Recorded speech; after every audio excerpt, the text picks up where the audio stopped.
Iniciando gravação da primeira parte do dia 23 de janeiro, falar sobre ética na inteligência artificial. Então vamos lá. Vou compartilhar minha tela aqui.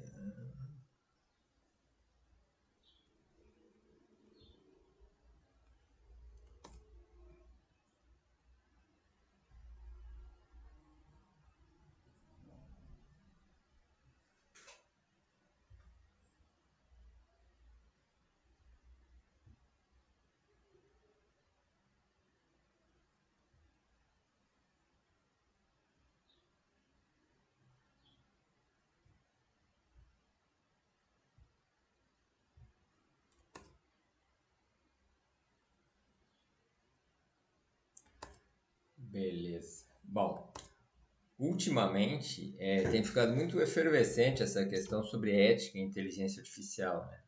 Os efeitos que ela tem sobre a sociedade e tal. Não só a inteligência artificial, em vários ramos de computação. A questão das redes sociais tem sido muito forte, pessoas que sofrem bullying por redes sociais, a questão das fake news que acontece, o uso indevido de dados, mas também tem o uso da própria inteligência artificial, da realidade virtual, para atividades ilícitas, criminosas. O próprio blockchain, né, também sendo muito questionado com isso, se ele não pode ser usado por grupos criminosos. Então, muito da tecnologia está sobre um questionamento forte nessa questão da ética. Então, eu vou trazer aqui, primeiramente, recuperar alguns pontos históricos relevantes da questão da discussão sobre quais as normas e os procedimentos que tecnologias ou a inteligência artificial deve seguir. Só que eu vou fazer o seguinte, espera aí, eu vou recompartilhar a tela, compartilhando janela, que aqui eu quero chavear muito de janela.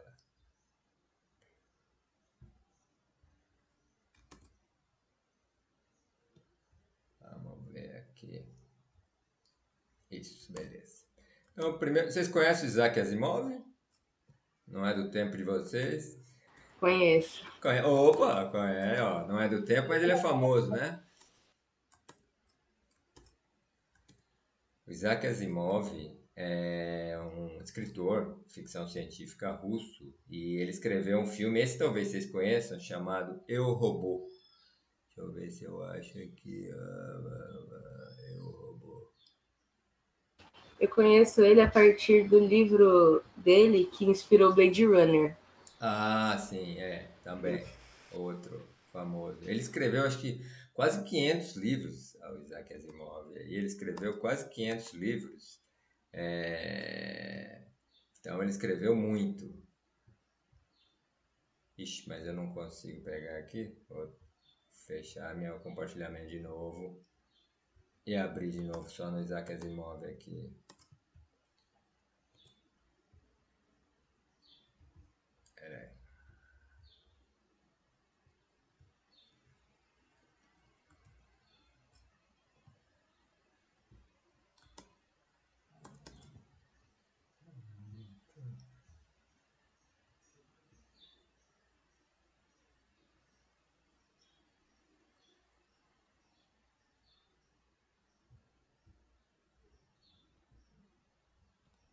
Deixa eu compartilhar direito.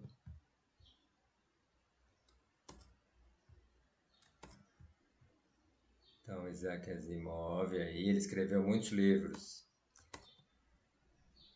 E ele criou essas três leis, como ficção científica, como uma ideia. As três leis da robótica. Primeira lei, um robô não pode ferir um humano, ou por inação permitir que o humano seja ferido.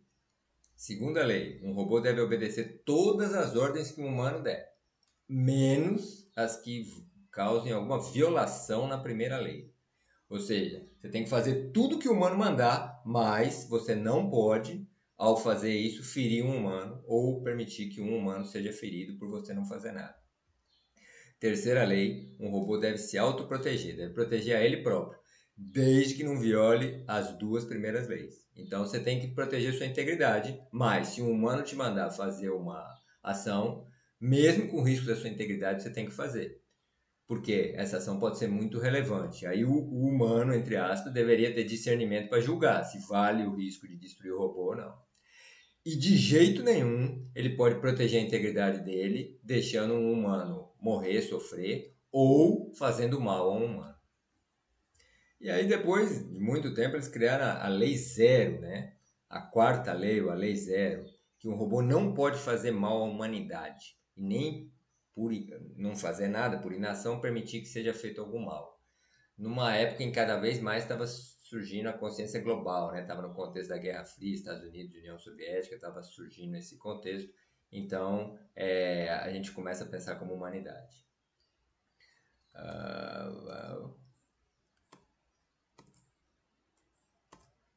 Aqui eu vou ter que ficar chaveando mesmo. Tudo bem, sem problema nenhum. Então, são as leis da robótica, do Isaac Asimov. Tem uma outra lei que também acabou ficando muito famosa, que são os princípios de um superusuário no Linux. Quando a gente, um usuário Linux, ele é... Beleza. Quando um usuário Linux ou Unix, ele recebe, ele muda para ser superusuário. O que é um superusuário? Alguém que tem muito poder no sistema, que pode fazer quase qualquer coisa, pode sobrescrever outros usuários, pode remover arquivos de outros usuários, ter acesso ao que outros usuários fazem. Ele tem acesso a muita coisa, não a tudo, mas a muita coisa no sistema. Então, o pessoal, quando uma pessoa ela entra no sistema como superusuário, muitas vezes dá a seguinte mensagem para a pessoa refletir. Primeiro, quando você está entrando, respeite a privacidade dos outros. Segundo, pense antes de digitar. Isso eu acho que é uma coisa que a gente devia fazer na vida, né? Pense antes de agir. Terceiro, com grandes poderes vem grandes responsabilidades. Então é importante a pessoa ter ciência que com grandes poderes vem grandes responsabilidades e ela vai arcar com o ônus daquilo que ela fizer. Bom, dados esses dois itens iniciais, que são, não deixam de ser princípios éticos que a pessoa deve refletir e pensar, surgidos na literatura, surgidos da comunidade, o Google estabeleceu princípios dele para inteligência artificial, princípios que ele deve seguir para inteligência artificial. Então, vamos ver os princípios do Google. Quais são? Deixa eu interromper de novo.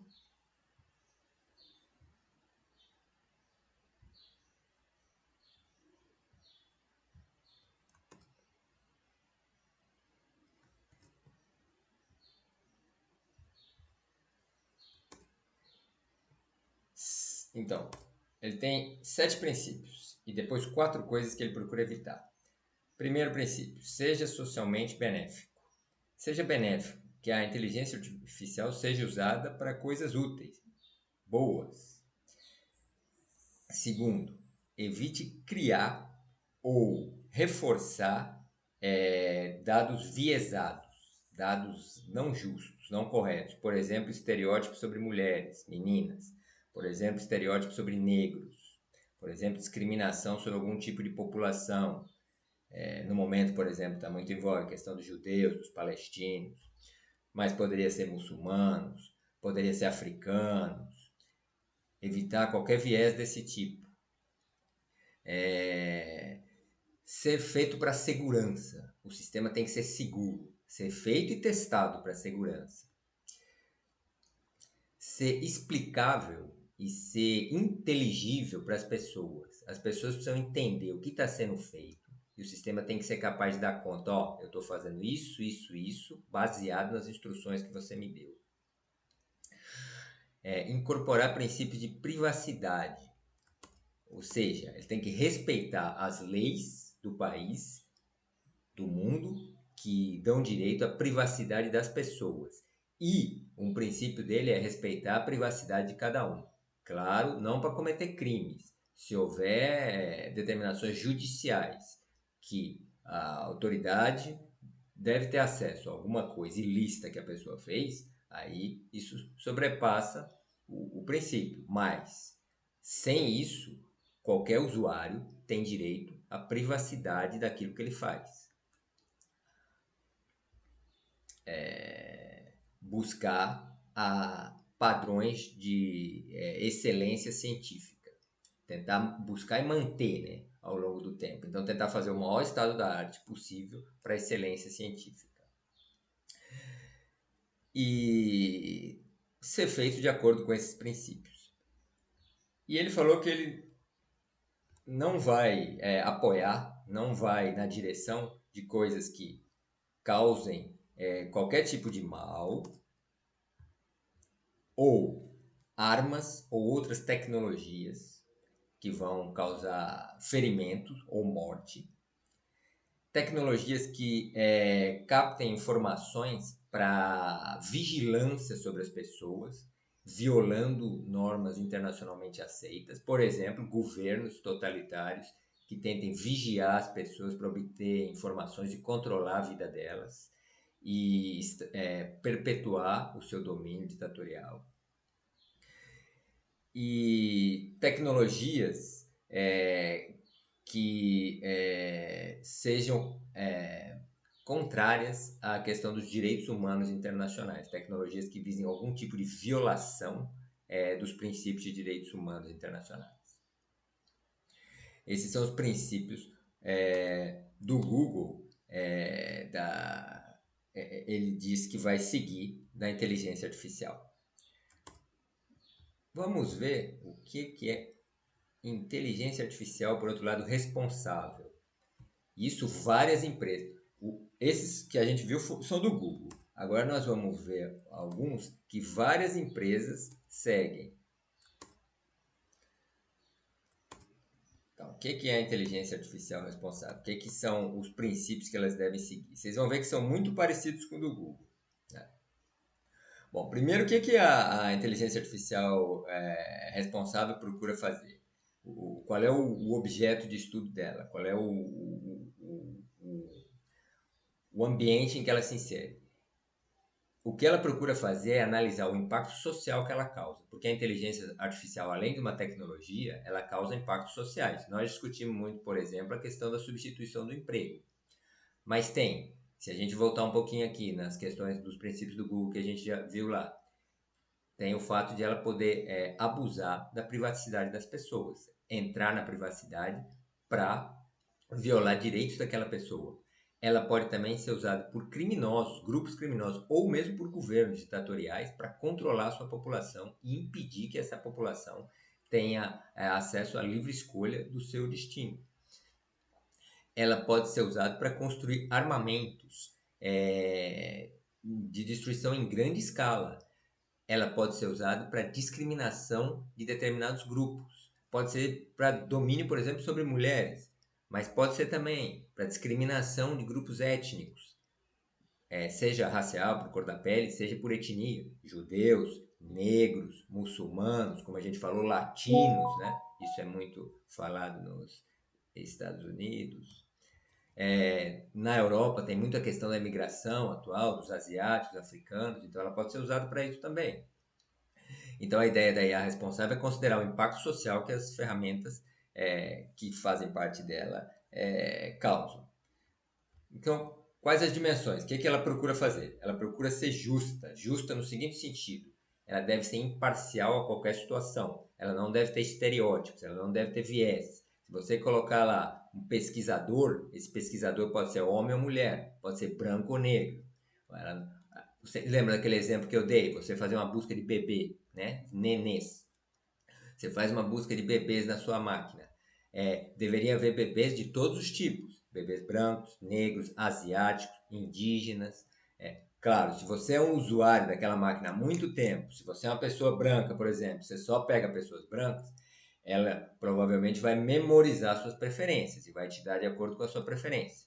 Mas no início, uma máquina começando originalmente, se você procurar uma pessoa, uma mulher ou um homem, deve vir uma mulher ou um homem das diferentes características que a gente tem no planeta Terra, na humanidade. Não deve ter nenhum viés. Se você disser é uma faxineira, pode ser uma faxineira homem, pode ser uma faxineira mulher. Se você disser um juiz, pode ser um juiz branco, um juiz negro, pode ser uma juíza, e assim por diante. Então ela deve ser justa e imparcial, sem nenhum viés. Não falei aqui de orientação sexual, poderia ser um transexual. Não deve ter nenhuma preconceito dentro de si. A segunda coisa é nós estamos falando de inteligência artificial responsável, então ela deve ter responsabilidade. O que seria a responsabilidade? Primeiro, sobre as consequências do que os sistemas dela causam. Segundo, ela deve ser transparente. Transparente nos processos que ela funciona, transparente no modo como ela compartilha as informações. E ela deve ser capaz de ser explicável ao usuário. O usuário faz na Alexa lá, ele dá um comando para a Alexa. Bom, liga o ar-condicionado é muito simples, mas que ele dê um comando mais complexo, e ele deve entender o que ela fez, por que ela fez. Ele fez uma pergunta para o ChatGPT. Ele deve entender não o mecanismo técnico, mas ele deve entender nas limitações, nas características do ChatGPT, por que ele está obtendo aquela resposta. E essa resposta tem que obedecer o princípio inicial lá, de ser justo, de ser imparcial. Então ela deve ser explicável, entre aspas, rastreável, no sentido de a gente ser capaz de entender os princípios que a regem, como gerando os resultados que ela nos dá.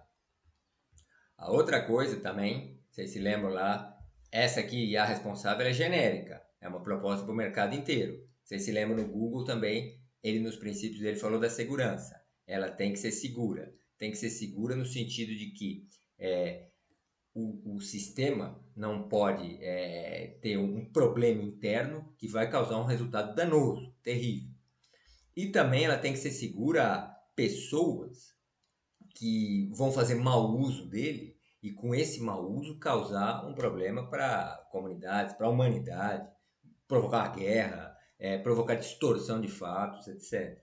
Então ela tem que ser segura no sentido de que é robusta, no sentido de que é um sistema forte, que não é instável, que não quebra.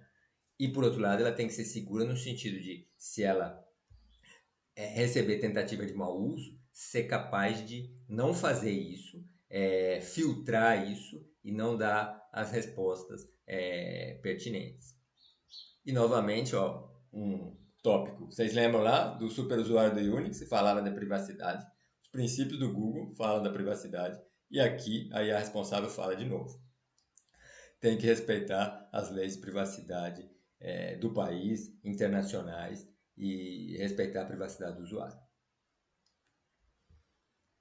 Então, alguns pilares são comuns, né? Se a gente observar nas várias iniciativas que existem. Ô, Fernando, Oi? desculpa interromper. A gente travou pra gente, então a gente não estava escutando nada da explicação. Travou em que ponto, Thaís? Desde o começo?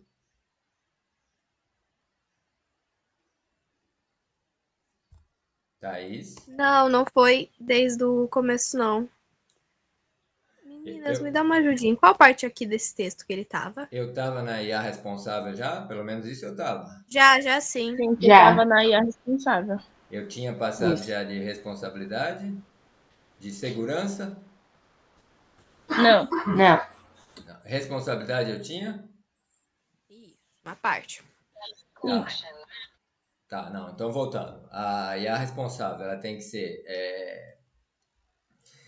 ter responsabilidade pelas consequências do que ela causa. E dentro dessa responsabilidade passa pela transparência de o usuário saber exatamente como ela funciona, não do ponto de vista técnico, mas como ela funciona no sentido do alcance que ela tem, as consequências que causa, e de ela ser explicável, de ele entender, também não precisa ser tecnicamente, mas entender, dadas as limitações dela, dados os princípios gerais que ela segue, por que ela está fazendo o que está fazendo. Eu dei até o exemplo da Alexa, num comando da Alexa, isso é muito simples, mas você precisa entender o porquê que ela está dando aquele resultado. No chat GPT, quando você faz uma pergunta, você precisa entender por que o chat GPT está te dando uma resposta daquele tipo. Não tecnicamente, mas de acordo com os princípios que ele tem, que ele segue e as orientações que você deu no seu prompt. Estão me ouvindo? Sim. Beleza. Sim. Além disso, o terceiro princípio é da segurança. Vocês se recordam que também tinha nos princípios do Google. Então, ver que segurança é uma coisa crítica na inteligência artificial. A segurança do sistema ela precisa ser em dois sentidos. Ele tem que ser seguro no sentido de ele não poder ser instável, quebrado. E, por outro lado, ele tem que ser seguro no sentido de ele não poder ser usado por pessoas mal intencionadas para fazer coisas que violam os princípios a que ele se destina. Então, no sentido de ele ser estável, ele tem que ser robusto, ele tem que funcionar sem cair, sem gerar resultados inesperados, sem dar erros críticos, graves, ou dependendo do sistema, mesmo erros menores, ele tem que ser controlados. E no sentido de ele não poder ser atacado por pessoas externas, ele tem que ter uma proteção tal que, se alguém tentar usá-lo para uma finalidade contra os princípios gerais dele de justiça, privacidade, parcialidade, ele não deve permitir. Se alguém for tentar, por exemplo, usá-lo para prejudicar uma comunidade, para provocar uma guerra, para gerar notícias falsas, ele deve ter travas suficientes para tentar impedir isso. Estão me ouvindo? Sim. Sim. Agora, cada tópico eu vou perguntar, porque para não. E o último princípio é o da privacidade. Vocês se recordam que esse princípio da privacidade ele é recorrente. A gente falou lá na entrada do superusuário, no mundo Unix. O Google falou bastante do princípio da privacidade. E aqui, que é um conglomerado, é a comunidade, né? Um conglomerado de empresas, mas não só, a sociedade propõe esses princípios, daí a responsável. A privacidade, de novo, aparece muito forte, que é no sentido que a gente tem que respeitar as coisas que são do próprio usuário, não pode passar por cima delas. Claro, se houver uma decisão judicial maior, aí isso vai para além disso. Mas o usuário tem direito a ter suas informações próprias, que não podem ser violadas. Isso é sagrado dentro do que se pretende. Então, esse é um princípio muito importante. Você ter direito à tua vida pessoal. Assim como você tem na sua vida, a sua intimidade, com a sua família, seu namorado, no seu diário, nas coisas que você faz, suas fotos, você tem sua intimidade que você pode não querer revelar. Aqui, a inteligência artificial tem que respeitar isso, não pode violar isso, usando suas técnicas e passando por cima dos seus direitos garantidos. Bom, perfeito. E surge a ideia dos 3 Hs. Deixa eu ver aqui se vocês estão me ouvindo. Estão me ouvindo? Podemos ir para os 3 Hs? Sim. Beleza. Então vamos para os 3 Hs. 3 Hs ela tem que ser... Ixi, Maria. Espera aí, deixa eu só ver. Traduz aqui.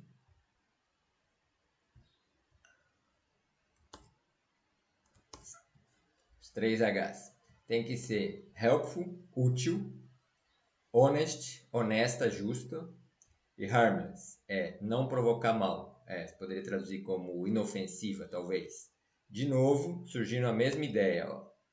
Ela precisa ser, ela deve ser uma coisa justa. Por justa, você entende, por honesta, né? Justa, você entende imparcial, que não introduz viés, que cumpre as normas exigentes, que cumpre as normas que aquela sociedade acordou. Mais que isso, que cumpre o direito internacional, porque muitas vezes aquela sociedade pode estar num estado de exceção, de crime. Então, ela não deve introduzir vieses, não deve introduzir nada que vá tentar prejudicar pessoas. Tem que ser útil, não faz sentido algo que ela faça que não sirva para nada. E tem que ser inofensivo. A gente não pode propor, por exemplo, como no nosso exemplo, inteligência artificial, construa uma bomba para mim, para que eu vou explodir o aeroporto, vou provocar um atentado terrorista. Ou gere um vírus que a gente vai disseminar. Ela não pode dar suporte a esse tipo de iniciativa.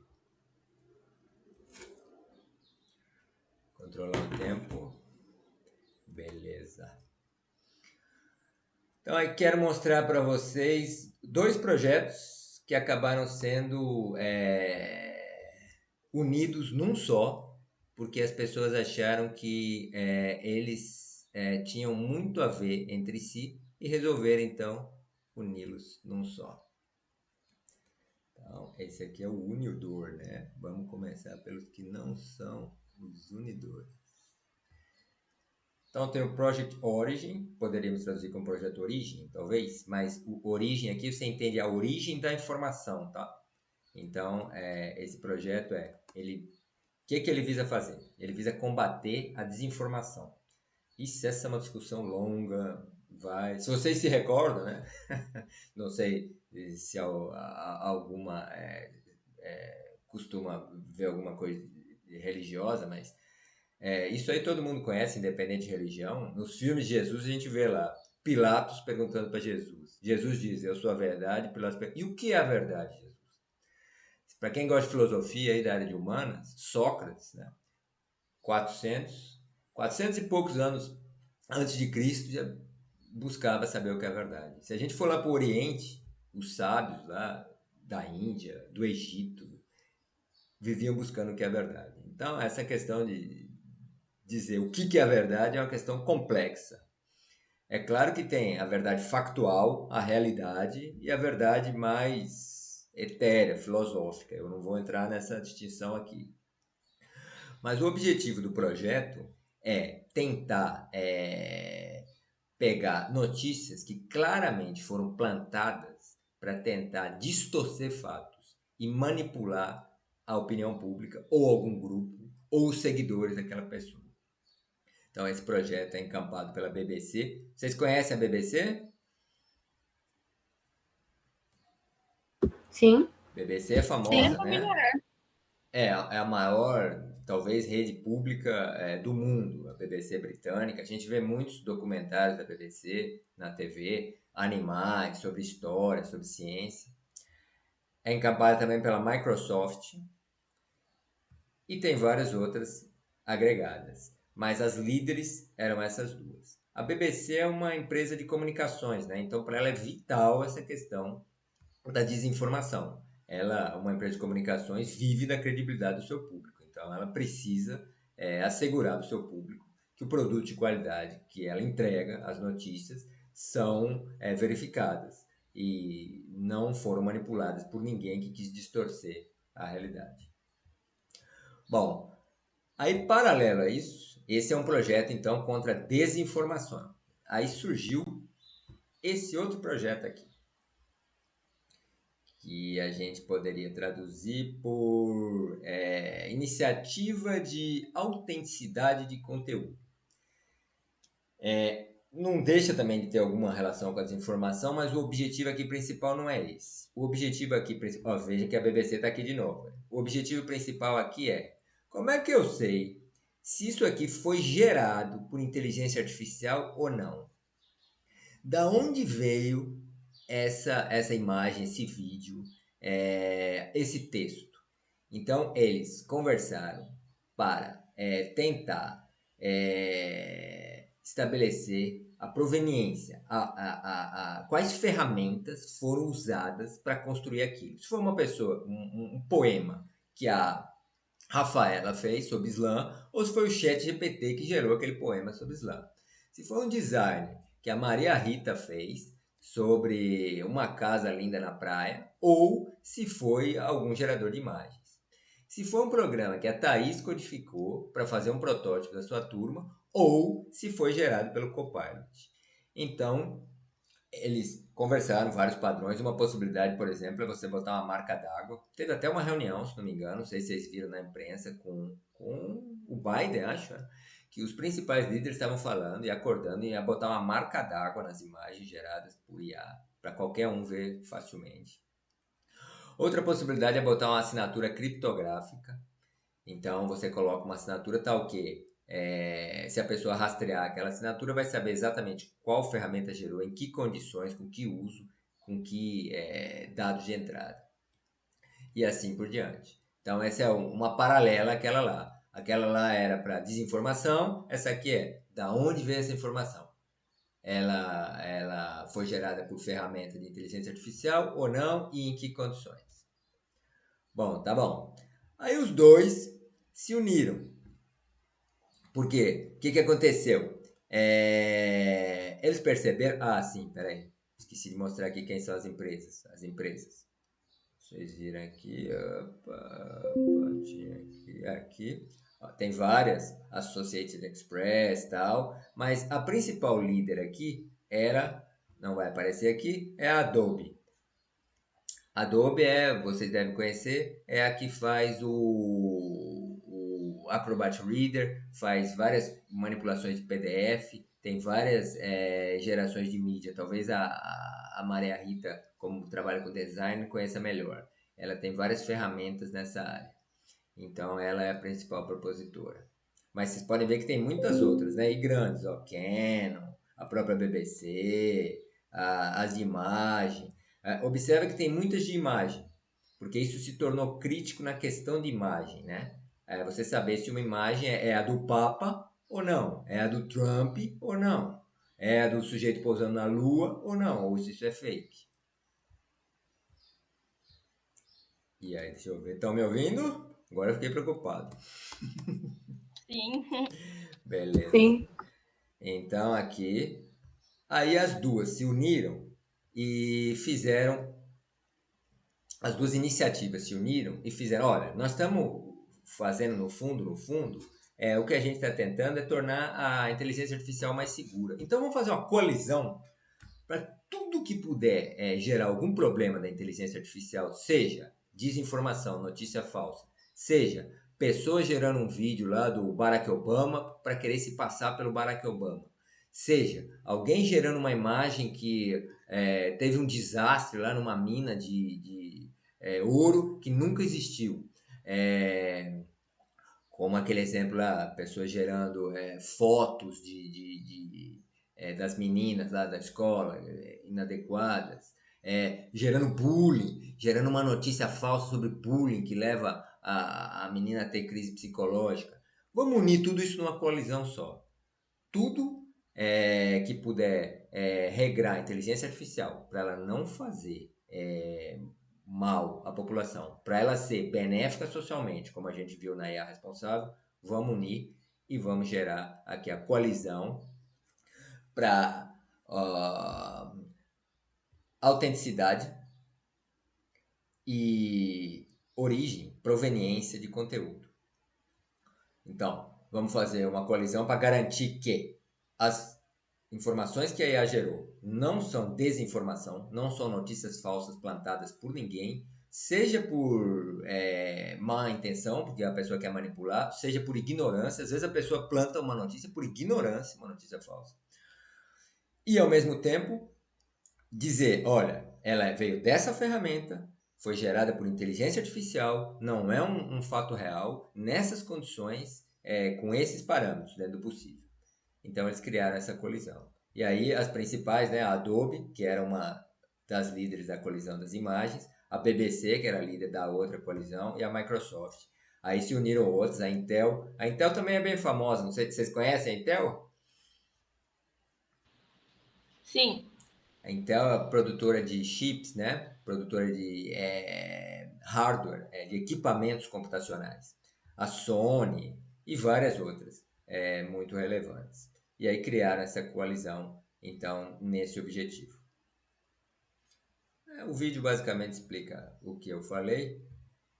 E aí eu queria ver com vocês a LGPD. Vamos ver como é que isso é no Brasil, né? Curiosidade minha, vocês conhecem a LGPD? Não. Mas vocês já Não ouviram? conheço, não. Sim, Mas vocês já ouviram falar? Você já ouviu, Thaís, falar da LGPD? já estudei, uma professora minha passou sobre ela, a gente teve algumas aulas sobre isso. Ah, então você já é mestre na LGPD. Você já ouviu falar ou nunca ouviu falar, Maria Rita e Rafaela? Nossa, nunca ouvi falar. Nunca ouviu falar? Nossa, não, isso... Não. E você, É Rafa? familiar, mas eu não lembro de onde eu escutei, eu ouvi. Então, não Não, sei nada. talvez você já tenha ouvido falar no sentido que quando... Bom, é que ninguém lê isso, mas quando você vai assinar um serviço qualquer, aparece lá, veja nossos termos de uso. Aí veja a nossa política de privacidade. E aí lá aparece, de acordo com a LGPD, você tem direito a tal, tal, tal. E nós vamos seguir esses procedimentos. Nós só vamos compartilhar dados nessas situações. Os dados que nós vamos coletar de vocês vão ser esse. Você tem direito a isso, aquilo. Isso costuma acontecer muito quando você vai fazer login, se cadastrar num site, se cadastrar no aplicativo ou em qualquer artefato tecnológico em que você vá fornecer informações. A LGPD bom, primeiro eu estou aqui no site do Ministério Público Federal, tá? Ministério Público Federal. A LGPD é a Lei Geral de Proteção de Dados. Vocês veem que ela é recente, é 2018. Antes existiam muitas iniciativas esparsas. E existe um problema que muitas vezes as pessoas não conseguem aplicar no mundo digital o que acontece no mundo real. Então, aí eles optam por fazer leis específicas por causa do canal. Isso é uma longa discussão, né? Eu, pessoalmente, acho que isso é muito uma questão cultural, afinal de contas. Se alguém te dá um tapa na cara na rua, é uma agressão. Se alguém te dá um tapa na cara na internet, é uma agressão do mesmo jeito. Mas, claro, aí são gerações, é a tecnologia, e as pessoas muitas vezes não conseguem fazer essa associação. Então, a LGPD incorporou tudo isso e o que ela fez? Ela definiu quais são os dados pessoais. Quais são os dados pessoais sensíveis que você tem? Aqueles dados que, se forem vazados, podem provocar discriminação contra você, pode provocar risco à tua vida ou risco à tua saúde, saúde física e mental. Ou pode colocar você numa situação embaraçosa. Então, define quais são os dados pessoais, o que são, quais são os sensíveis e discrimina quais os procedimentos que as empresas têm que ter nos tratamentos desses dados. Para o que ela tem que obter consentimento seu. Então, digamos que uma empresa obtenha seus dados e queira comercializar esses dados com um comércio eletrônico que vai vender coisas para pessoas que têm o seu perfil. Por exemplo, vocês se gostam de celulares, gostam de instrumento musical, gostam de entradas para show, gostam de equipamentos eletrônicos. Então ele vai poderia, uma empresa qualquer em que você se cadastrou, uma dessas em que a gente se cadastrou aí para as atividades, poderia comercializar com um vendedor desse tipo de equipamento. A LGPD discrimina, olha, você só pode repassar esses dados nessa situação, com autorização da pessoa, e só pode repassar esses dados aqui, não pode repassar outros. Tal. Se a pessoa não autorizar, você não pode. Você tem que explicar para ela o que você está fazendo e obter o consentimento para tudo que você for fazer com ela. Tem até uma máxima que diz: meus dados, minha propriedade. Então, os seus dados são seus, não são da empresa. Não é porque você forneceu para ela num cadastro que seus dados passam a ser dela. E uma outra coisa que a LGPD discrimina, além do consentimento, não. Bom, ela discrimina uma outra coisa, que é a lei do esquecimento. Imagina o seguinte, Imagina que você você quer se descadastrar de um site, por qualquer razão que seja. Então, tem que existir uma possibilidade de você pedir a remoção dos seus dados pessoais daquele site, para não ficar rastro. É claro, né? Na internet, vocês sabem melhor do que eu, caiu na internet, se alguém copiar, alguém compartilhar, se ela só referenciar o site, quando o site sair do ar, ela perde. Mas se ela copiar para uma área privada dela, recompartilhar copiando para um outro lugar, aí já era. Aí você não vai conseguir controlar isso nunca mais. De qualquer modo, aquele site em que você se inscreveu tem que dar o direito a você de se descadastrar, remover seus dados de lá e poder ser, entre aspas, esquecida por ele. Ou seja, não ter mais nenhum registro seu e que você é membro daquele site. Esse é um outro item da lei do esquecimento. Nós temos uma autoridade, a Autoridade Nacional de Proteção de Dados Pessoais. Ela, teoricamente, fiscaliza a LGPD. Não é fácil fiscalizar isso, você precisa de ferramentas tecnológicas muito fortes e muitas vezes essa fiscalização só acaba acontecendo quando alguém denuncia ou quando isso vem à mídia. Muitas vezes é tarde, mas enfim, você impede que novos abusos, novas violências venham a ocorrer. E aí tem as várias leis ocorridas. Então vocês veem que toda essa questão é uma questão complexa, né? Essa questão da ética no mundo da computação, da inteligência artificial e no mundo tecnológico. Isso ele também faz tem um enorme impacto em outras tecnologias correlatas à inteligência artificial. Por exemplo, a ética na questão do mundo da realidade virtual, realidade aumentada, a ética na questão da internet das coisas. Você imagina, por exemplo, na internet das coisas, vamos andar aí alguns anos no futuro, que a gente consiga ter um avião mais ou menos autônomo. Você já imaginou se um hacker conseguir entrar no sistema desse avião? O desastre que seria quando ele está voando? O desastre que seria? Um terrorista consegue capturar um avião. Aí fala, é o seguinte, ou você faz isso agora ou eu vou pegar esse avião e jogar, sei lá, contra uma montanha. Não vai dizer que vai jogar contra um prédio, porque provavelmente vão descobrir isso, dois caças vão do lado dele e falar, amigo, isso você não vai fazer, a gente derruba você. Mas todo mundo que está dentro do avião corre risco sério de vida. Ou então, se você hackear um caminhão, não precisa nem hackear um avião, hackear um caminhão que transporta gás. Imagina o prejuízo que isso pode ter? Então essa é uma questão crítica. E então, numa área que é correlata, né? A internet das coisas, mas que pode estar sendo usada também por inteligência artificial. Esse caminhão pode ter um piloto autônomo, um motorista autônomo. Você poderia hackear o sistema interno dele do caminhão, enquanto que dirige só o básico, ou você poderia hackear o motorista.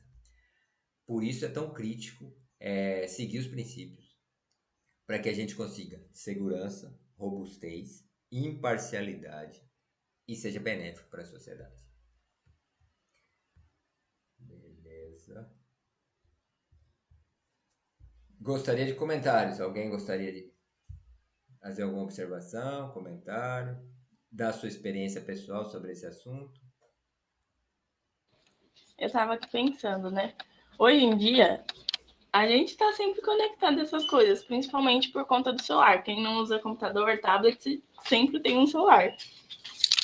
E eu acho que, tipo, ética deveria ser ensinada na escola, sabe? Porque, como eu vi um caso, não lembro onde eu vi, que meninos estavam jogando na inteligência artificial, falando para ela, tipo, criar uma foto das meninas peladas. E aí, tipo, talvez se fosse ensinado essa ética na escola, isso poderia ser evitado. Eu nem quis citar esse caso, achei que era meio pesado, mas é isso mesmo. Estava numa escola de São Paulo, os meninos criaram fotos das colegas dele, nuas, peladas, usando a inteligência artificial. Realmente isso foi feito. E eu concordo com você. Eu acho que tem 3 coisas que poderiam ser mais exploradas na escola. Primeira é a lógica computacional, como a gente conversou. Segunda é a ética, concordo. E talvez até a empatia com quem é diferente de você. Concordo, plenamente. Oi, Bel, tudo bem? Tudo jóia, querido. Entrei para assistir Ah, a, a a, a, palestra. a palestra, tá? Daqui a pouco a Roseli tá aí. Nós estamos acabando de conversar sobre ética aqui. Acabei a Eu parte de estou ouvindo. explicação. Aí É, elas estão dando a opinião delas agora. joia, maravilha. Alguém mais quer colocar alguma questão? Sua opinião pessoal? Olha, Mas eu eu concordo com você, tive, Rafaela, tá? Diga, Thaís, diga. eu tive aula de ética esse ano, falando sobre o que a Rafaela disse, né? O novo ensino médio, e aí na minha grade curricular, junto com o técnico, a gente teve aula de ética organizacional, né? Porque é voltado para a parte de. Não necessariamente voltado para a parte de tecnológica, porque a nossa professora, embora ela fosse uma designer, ela não entrava na parte de programação, por exemplo, mas aí ela estava passando a ética para a gente. E eu acho que essa questão, ela é bem complicada, porque às vezes uma aula, por exemplo, nos anos mais finais de escola não vai ser muito efetiva, porque é difícil mudar um pensamento de algum aluno que já esteja voltado em praticar o mal, ou então pode ser ainda pior, falar assim: "Ah, não faz isso apenas porque é uma regra". Então, eu acredito que esse ensino, ele deve ser mais logo nos anos iniciais, assim, da escola. Porque assim já cria os alunos do futuro que já estejam conscientes disso. E não sabendo que não pode, porque vai ser imoral, vai ser antiético, mas sim porque é o que você precisa fazer para ter uma boa convivência, é o que você tem que fazer para ser um bom cidadão e para ter o respeito pelos colegas. Concordo plenamente. Muita coisa deveria vir de casa, né? A Roseli tá chegando. A gente vai continuar essa discussão depois, então. Olá, Roseli, tudo bem? Eu acho que ela caiu. Concordo plenamente com você. Muita coisa deveria vir de casa, né? Eu acho que talvez a gente tenha que fazer um processo de mudar a nossa sociedade, a mentalidade da nossa sociedade. Porque se a criança, desde o início, pelos pais, ela é ensinada a odiar, a discriminar, quando chegar lá aos 14, 15 anos, ela já vai ter muito forte isso dentro dela. E aí, para mudá-la, ixi, Maria, aí vai ser difícil. Aí eu concordo. A Bel sempre diz, né? A gente começa tudo pela família, então, e eu diria que começa tudo pela família e pelos pequenininhos. Se desde pequenininha a criança for ensinada no amor, na empatia, na solidariedade, certamente quando ela crescer, ela vai dar isso pro mundo. Se ela for ensinada na discriminação, na violência, na cacetada, ela vai devolver isso pro mundo. Mas se ela tiver amor, se o amor falar mais alto do que o ódio, do que a raiva, ela pode ter uma vida transformada assim. Eu creio nisso. Ela pode mudar. Mesmo recebendo isso de pequena, ela tem condições de mudar. Eu concordo. Só acho que é mais difícil, mas concordo. Todo mundo sempre pode mudar. Concordo. Alguém mais quer fazer algum comentário sobre ética? Aí eu quero. À vontade, Maria. Na minha escola, a gente vai ter, tipo, na minha grade horária na design gráfico, a gente só vai ter aula de ética nesse ano, no terceiro ano. Como vocês falaram, eu acho que é uma coisa muito pra base, assim, da gente. Acho que, tipo, se fosse pra ter uma aula de ética, a gente tinha que ter desde o comecinho, assim, pra gente já saber das coisas, não agora. Agora parece que eles só estão dando essa aula de ética pra gente que tá se formando como profissional, não pra todo mundo, entendeu? Aí eu acho que fica esquisito, assim. Entendi. Só pro mercado de trabalho. Mas, tipo, não é só no mercado de trabalho que precisa de ética. É pra qualquer pessoa. Ah, com isso eu concordo também. A ética é pra vida, né? Sim, Exatamente. concordo. Perfeitamente. Às vezes fica um Eu negócio acho, de... Diga, desculpa. Rafael. Não, diga, por favor. eu acho que criar o costume é algo muito importante. E como a Thaís falou, não é só, tipo, por uma obrigação, mas também por essa empatia, né? Exatamente. Concordo. Porque às vezes parece um negócio muito utilitarista, né? Que estão querendo te manipular. E não é isso. A gente quer um convívio em sociedade melhor. Então, quanto mais cedo isso for levado para as crianças, tal, melhor vai ser. Oi, Roseli, tudo bem? Oi, Fernando, prazer, tudo bem? Prazer recíproco. A gente estava acabando aqui de conversar sobre. Eu encaixei, para otimizar o tempo, antes da sua palestra, uma sobre ética, ética na inteligência artificial. Ah, que legal. Estávamos, Puxa, estávamos acabando de conversar sobre isso. quem que foi o palestrante? Não, eu mesmo. Ah, você mesmo comentando. Ah, essa é uma questão assim que preocupa, né? Preocupa muito e está sendo discutida em nível internacional, né? A gente tem até um pesquisador que está participando de reuniões na ONU e que é lá do Rio Grande do Sul, Edson Prestes. Uma hora você pode convidá-lo para dar uma palestra. Que legal. Ele está participando, inclusive, da construção assim das leis, né, que estão sendo aí elaboradas para tentar controlar o uso da inteligência artificial para fins indesejáveis, né? Porque o pessoal Sim. usa, né? A gente já tem casos aí, né, de abuso aí com inteligência artificial, né? Então, não é para isso que ela foi criada, né? É Sem sim para dúvida. fazer o bem para a sociedade, né? Então, Sem dúvida. ele está participando, viu? E no Brasil também a gente tem uma comissão, né? Que, inclusive, o nosso diretor aqui do ICMC está participando também. Oh, que legal. De repente, então, no futuro, se ele quiser, seria um prazer. Sim, sim. É aí, né? Podemos tentar viabilizar isso com esse grupo que você está trabalhando aí.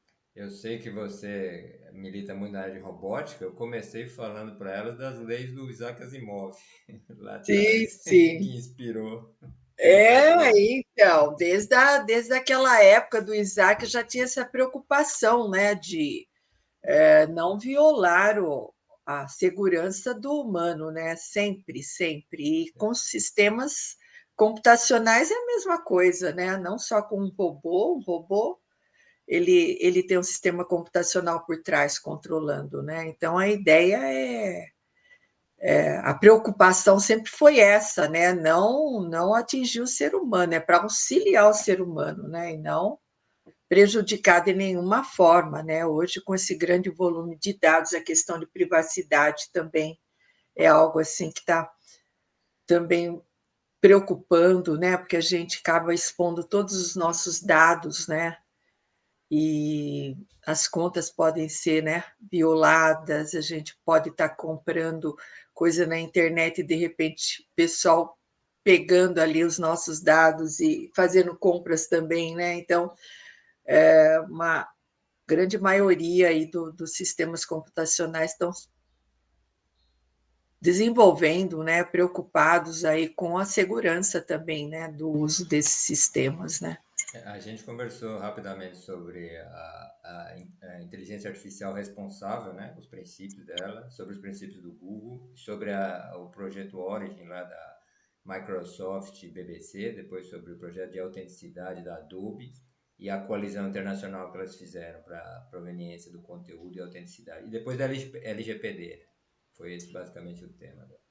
Excelente. Nossa, é realmente um tema super atual e que está em discussão sempre, né, o tempo todo, porque a segurança, a privacidade é primordial, né, principalmente na sociedade que a gente vive hoje, né, a gente faz compra por internet, a gente assiste vídeo por internet, é tudo, né, tudo que a gente faz é no computador, não é? Sem dúvida. Celular é um computador, né? Então a gente É está aqui verdade. o tempo todo, a gente está o tempo todo usando, né? Então, é uma preocupação grande aí manter a privacidade e segurança, né, dos usuários, né? Roseli, para otimizar seu tempo, eu quero te deixar à vontade para você começar a palestra. Para otimizar seu tempo, eu queria só que as três se apresentassem rapidamente, para você conhecê-las por alto. E aí você, se quiser, se apresenta rapidamente e toca a palestra como você planejou, tá bom? Só uma coisinha eu vou pedir. Eu vou interromper a gravação da Ética, vou criar uma gravação só para Roseli. Eu posso te gravar, Roseli, para botar depois? Pode sim. Beleza. Então,